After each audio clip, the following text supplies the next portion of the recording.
मूळ स्थानाचा प्रदेश आहे असे मानावयास हरकत नाही।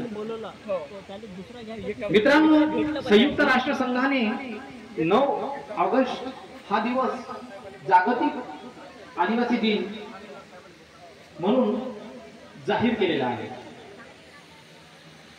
आदिवासींची सध्याची दिशा आणि आताची दशा जर बघताना एक गोष्ट प्रकर्षाने जाणविते, ती म्हणजे त्यांच्या उत्थानाकरिता त्यांनी विविध महापुरुषांनी सांगितलेल्या मार्गाचा अवलंब करणे। परमपूज्य डॉक्टर बाबासाहेब आंबेडकर यांनी भारतीय संविधानामध्ये अनुच्छेद 344(1) मध्ये सर्व याचं प्रावधान दिलेलं आहे। तसेच आपल्यासाठी पेसा कायद्याची सुद्धा रचना केलेली आहे। शिक्षणाचा मूलभूत अधिकार दिलेला आहे। आता या सर्व अधिकाराचा आपण वापर करून आपल्या आणि आपल्या देशाच्या सुजलाम सुफलाम करण्याकरिता आपण प्रयत्न केला पाहिजे। तर आपण करत आहोत का?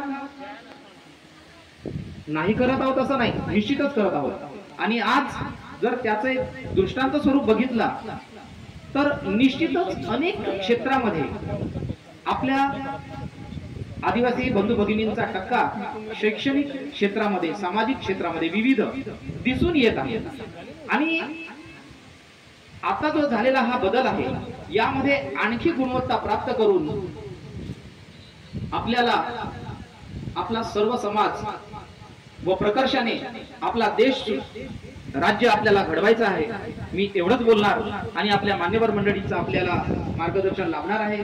मी एवढे बोलतो आणि माझे 2 शब्द संपवितो। जय सेवा, जय गोंडवाना।